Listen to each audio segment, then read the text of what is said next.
kasih teman-teman atas keluangan waktunya pada malam hari ini sudah bisa bergabung melalui Teams pada acara intervensi program dari kelompok 4 NERS 36. Sebelumnya Assalamualaikum warahmatullahi wabarakatuh. Waalaikumsalam warahmatullahi Waalaikumsalam warahmatullahi wabarakatuh. Waalaikumsalam warahmatullahi wabarakatuh. Kita semua ya.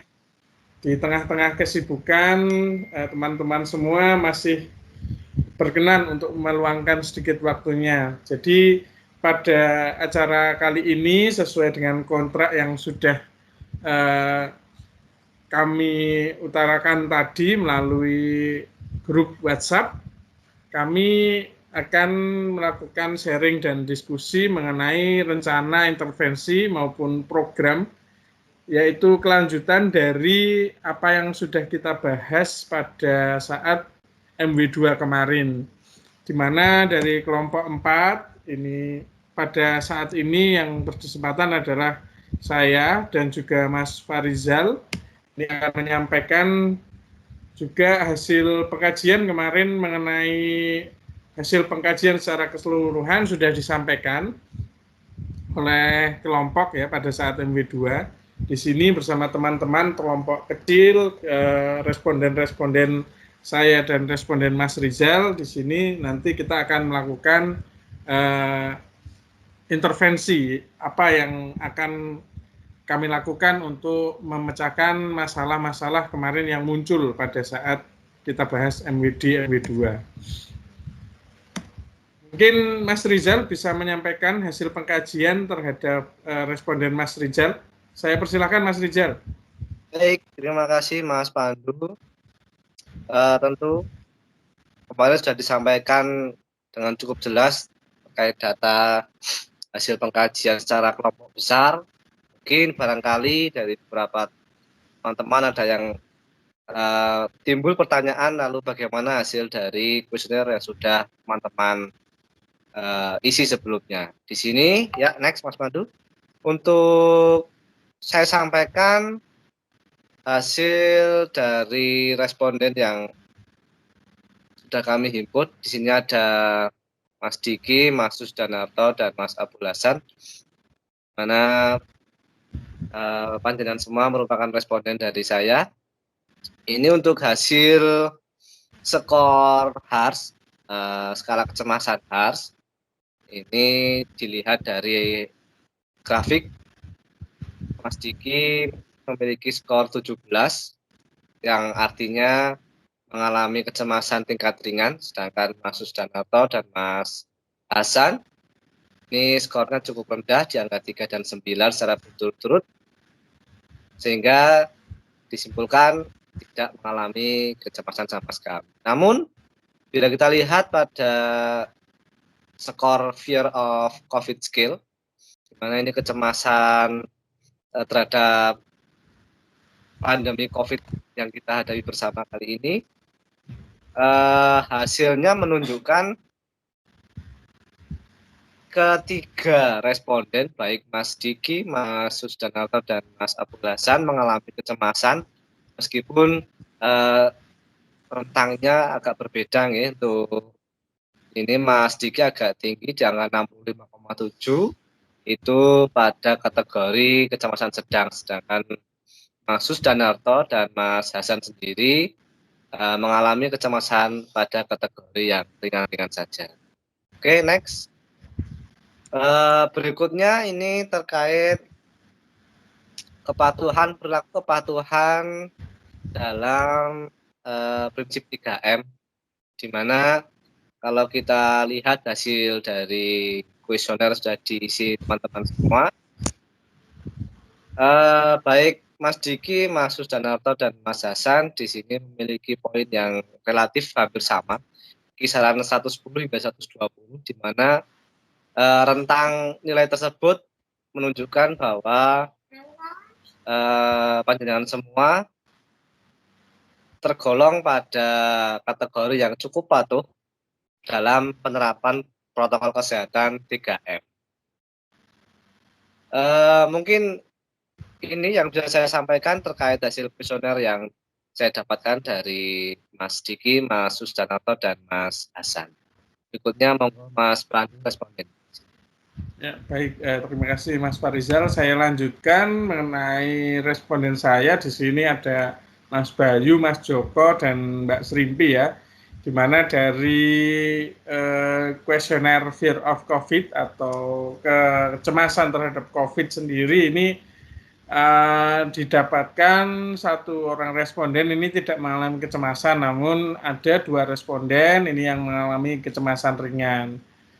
Nah, kemudian dari skor HARS sendiri seluruh responden, jadi baik Mas Bayu, Mas Joko maupun Mbak Srimpi ini tidak mengalami kecemasan apabila diukur dengan skala HARS. Namun di sini tetap akan kita akan intervensi bersama supaya benar-benar kecemasan yang ringan itu bisa hilang. Seperti itu ya.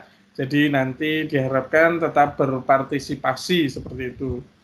Kemudian untuk masalah kepatuhan dalam 3M ini tidak jauh berbeda dari responden Mas Rizal, bahwa seluruh responden ini masih dalam rentang yang cukup patuh, yaitu sudah lebih dari 100 namun masih di bawah 150. Jadi rentang nilainya adalah 100 sampai 120 di kisaran itu ya. Yang terendah 106 sampai yang tertinggi 115. Jadi memang seluruh responden ini masih cukup patuh dan diharapkan nanti setelah adanya intervensi dari kelompok kami, dari saya dan juga Mas Rizal, nanti kepatuhannya diharapkan nanti bisa meningkat skornya, sehingga diharapkan sudah bisa lebih dari 150 atau benar-benar patuh seperti itu. Nah, untuk mencapai hal-hal tersebut, meningkatkan outcome yang tadi sudah dipaparkan dari grafik tadi, kemarin sudah kita bahas di MW2 bahwa prioritas masalah itu ada yang tertinggi adalah perilaku kesehatan yang cenderung berisiko, yaitu dengan total skornya ini 108.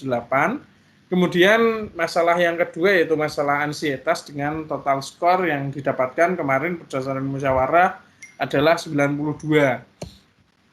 Dan rencana tindakan yang kemarin sudah kita sepakati bersama yaitu untuk menurunkan ansietas adalah dengan relaksasi otot progresif, dan kemudian untuk perilaku kesehatan cenderung berisiko ini akan kita adakan edukasi dan konseling terkait perilaku pencegahan di masa pandemi COVID. Di mana untuk relaksasi otot progresif sendiri ini programnya ini nanti adalah reduksi COVID ya, relaksasi otot progresif dan juga edukasi COVID-19. Di mana ini adalah rencana dari program reduksi yang kami ajukan untuk sesi pertama, yaitu yang kita laksanakan hari ini, yaitu identifikasi masalah dan juga BASP. Kemudian untuk sesi kedua rencananya nanti akan kita lakukan terapi relaksasi otot progresif. Nanti akan kita jadwalkan bersama teman-teman, mungkin bisa di chat grup WhatsApp ya. Dan kemudian untuk sesi ketiga nanti kita akan adakan edukasi dan konseling terkait perilaku pencegahan di masa pandemi. Kemudian untuk sesi keempat nanti setelah kita lakukan intervensi relaksasi otot progresif dan juga edukasi, kita akan melakukan monitoring dan evaluasi terkait intervensi yang sudah kita lakukan bersama seperti itu.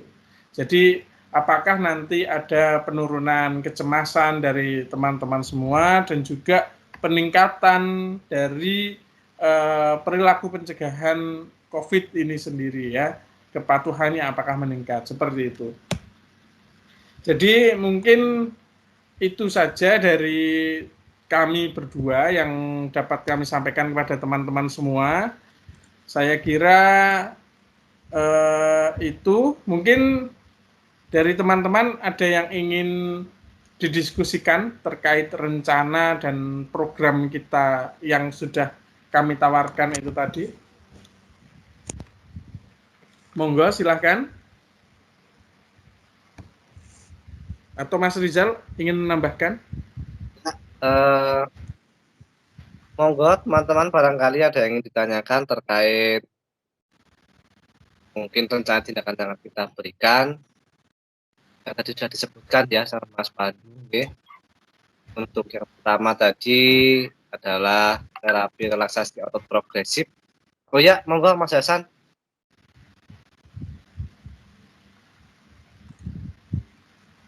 Silakan Mas Hasan. Monggo Mas Hasan.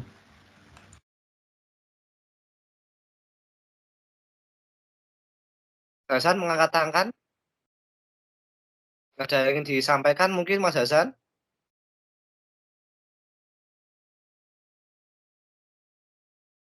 Oke.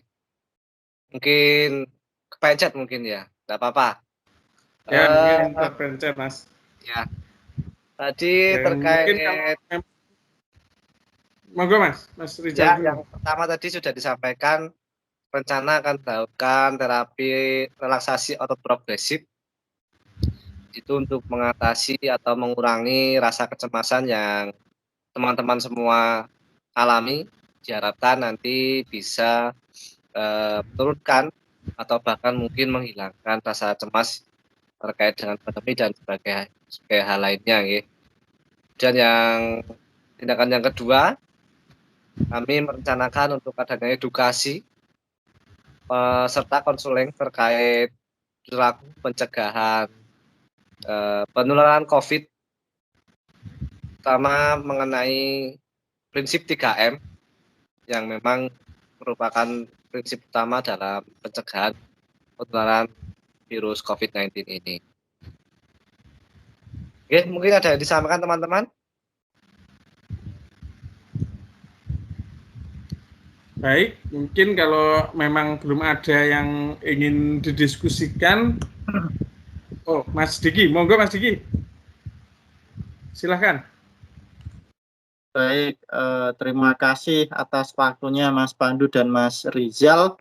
Kalau dilihat dari apa yang telah dipaparkan oleh Mas Pandu dan Mas Rizal, saya salah satunya itu yang mengalami ini ya, kecemasannya yang relatif cukup tinggi dalam rentang sedang ya. Ya memang meskipun sudah berlalu agak lama dan sudah sering banget mendengar ataupun membaca terkait tentang kewaspadaan terhadap COVID dan juga manajemen diri untuk pencegahan COVID, tapi ternyata tidak dapat dipungkiri karena memang aktivitas mobile yang sering dilakukan, jadwal yang sangat intensif dengan beban-beban kegiatan yang cukup relatif banyak itu justru menambah ini Mas, stres untuk COVID ya, takut kalau sewaktu-waktu badan kondisi ngedrop seperti itu. Jadi mungkin bagus ya untuk apa yang diprogramkan Mas Fahrizal dan Mas Pandu nanti ada selingan untuk mengatasi kecemasan ya menggunakan teknik relaksasi otot progresif itu ya Mas Pandu ya. Iya betul Mas. Ya itu kayak dipijit gitu ya. Ya nanti apa namanya kita seperti peregangan seperti itu Mas Diki. Oh ya, cuma masukan saja kalau bisa nanti disertai ini ya. Kan kita harus lihat kan paling enggak gerakannya seperti apa. Kalau ada nanti ada video-video yang bisa ditontonkan dulu sebelum nanti kita melakukan tindakannya seperti itu. Mungkin itu saja dari saya, Mas Pandu dan Mas Fahrial. Garis besarnya terima kasih banyak sudah memfasilitasi ya nanti untuk membantu untuk mengatasi kecemasan yang dirasakan seperti itu. Terima kasih Mas Pandu, Mas Fahrizal. Baik, sama-sama Mas Diki. Ya, Terima terima Mas kasih Diki. masukan dan sarannya ya, Mas Farizal nanti ya. Nanti bisa kita cari untuk videonya atau apa nanti karena prakteknya bersama-sama ya Mas ya. Siap. Terima kasih banyak Mas Diki atas masukannya. Sangat berarti bagi kami. Mungkin begitu Mas Pandu. Baik, mungkin kalau ada yang lain sebelum saya akhiri untuk sesi kali ini dan untuk sesi kedepannya nanti akan kita bicarakan ya mengingat jadwal dari teman-teman juga sangat padat. Oh monggo Mbak Serimpi dan Mas Bayu, silahkan. Mbak Serimpi dulu atau Mas Bayu dulu ini tadi ya? Mbak Serimpi dulu mungkin. Ya. Ya. Baik, terima kasih kesempatan yang telah diberikan. Terima kasih Mas Pandu dan juga Mas Farizal. Apakah suara saya terdengar? Sangat jelas, Sangat Mbak jelas. Serimpi. Mbak Baik, Serimpi. terima kasih. Saya ingin menanyakan untuk tadi kan ada sesi terakhir adalah monitoring dan evaluasi. Mungkin betul. nanti bisa lebih paling tidak ada gambaran nanti untuk monitoringnya seperti apa, dilakukan berapa hari dan untuk apa? Apakah kita melakukan mandiri atau bagaimana seperti itu? Terima kasih, Mas. Oh iya. Baik, terima kasih Mbak Serimpi, tadi malah lupa ya, terlewat untuk saya menjelaskan terkait monitoring dan evaluasi. Nanti untuk monitoring kami rencananya akan memberikan seperti checklist seperti itu ya. Harapannya nanti setelah kita melakukan relaksasi otot progresif itu secara bersama-sama, nanti teman-teman bisa mengulangi secara mandiri seperti itu ya, setelah aktivitas atau mau istirahat seperti itu. Nah, nanti rencananya untuk evaluasi sendiri itu akan kami adakan setelah hari ke-7 seperti itu Mbak Serimpi. Jadi nanti hari ke-7 setelah kita latihan itu nanti kita akan lakukan evaluasi. Mungkin seperti itu ya Mas Farizal ya. Dan juga sekalian nanti mungkin akan ada pos kuesioner untuk pos tesnya ya. Kemarin kan baru pre-nya ya. Nah ini nanti juga dilakukan posnya sekalian seperti itu. Mungkin seperti itu Mbak Serimpi. Oh iya. Ada tambahan Mas Rizal? Silakan Mas Rizal. Sudah sangat lengkap. Intinya memang nanti Mbak Serimpi, teman-teman semua melakukan kegiatan relaksasi otot progresif secara mandiri, kemudian kita berikan checklist, dan di akhir nanti ada kuesioner kembali, di mana untuk mengevaluasi atau hasil dari tindakan yang sudah kita lakukan bersama-sama. Begitu Mas Pandu, Mbak Serimpi.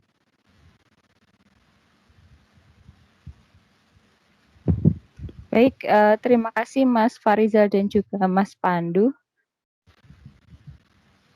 Baik, mungkin dari Mas Bayu ada yang ingin disampaikan, monggo Mas Bayu. Iya, terima kasih Mas Rizal dan Mas Pandu. Mungkin sudah cukup jelas, berarti tadi sudah ditanyakan oleh Mas Serimpi terkait pelaksanaan maupun tindakan rasa sudah cukup jelas. Begitu juga saya setuju apa yang disampaikan oleh Mas Diki, meskipun kita atau saya pribadi terlihat tadi angka kecemasannya ringan, namun memang tidak bisa dipungkiri bahwa kita semua masih mengalami kecemasan apalagi pada masa pandemi seperti ini. Jadi saya ingin menyampaikan secara pribadi pada teman-teman, kepada Mas Pandu, Mas Rizal khususnya, untuk telah nantinya akan memberikan intervensi kepada kita semua untuk mengurangi masalah terkait ansietas COVID-19. Mungkin itu saja dari saya, Mas Pandu, Mas Rizal. Terima kasih. Baik, terima kasih Mas Bayu atas masukan yang sudah diberikan. Kami nanti akan tindak lanjuti untuk mencari apa namanya demonya seperti itu ya Mas Rizal ya. Nanti untuk latihan otot progresif akan kami siapkan seperti itu Mas Bayu dan teman-teman semua. Mungkin ada tambahan yang lain Mas Rizal, monggo kalau ada tambahan sebelum kita akhiri untuk sesi kali ini. Tadi terkait video memang betul sekali ya Mas Diki, masukannya sangat diperlukan memang terkait video referensi sebelum kita melakukan relaksasi otot progresif itu seperti apa, biar teman-teman bisa mengetahui sedikit gambaran tentang terapi relaksasi ini. Mungkin itu saja Mas Pandu, karena sudah cukup malam, mungkin bisa dilanjutkan. Oke, baik. Kalau begitu mungkin di sini akan saya akhiri untuk sesi pertemuan pada kali ini. Untuk pertemuan selanjutnya adalah nanti di sesi kedua ataupun sesi ketiga, di mana kita akan melakukan latihan bersama untuk relaksasi otot progresif, dan juga nanti ada sedikit edukasi dan konseling dari saya dan juga Mas Farizal untuk pencegahan 3M. Mungkin seperti itu teman-teman yang bisa saya sampaikan pada kesempatan kali ini.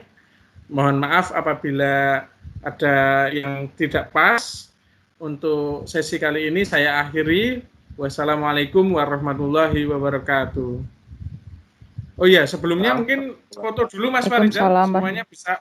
Ya, siap. Teman-teman dimohon untuk on cam sebentar, nggih. Kita foto bersama. Wah, ini baru nampak ini Pak Sus, sehat? Bayu, Mas Diki, waduh yang sibuk. Mas Hasan ini yang sibuk di rumah sakit. Teman-teman luar biasa loh. Senior saya ini. Bagian ada sudah masuk di klinik ini sangat luar biasa teman-teman.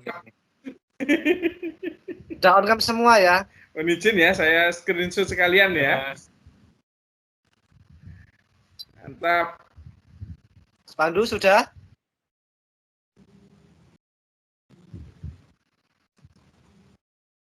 Mantap.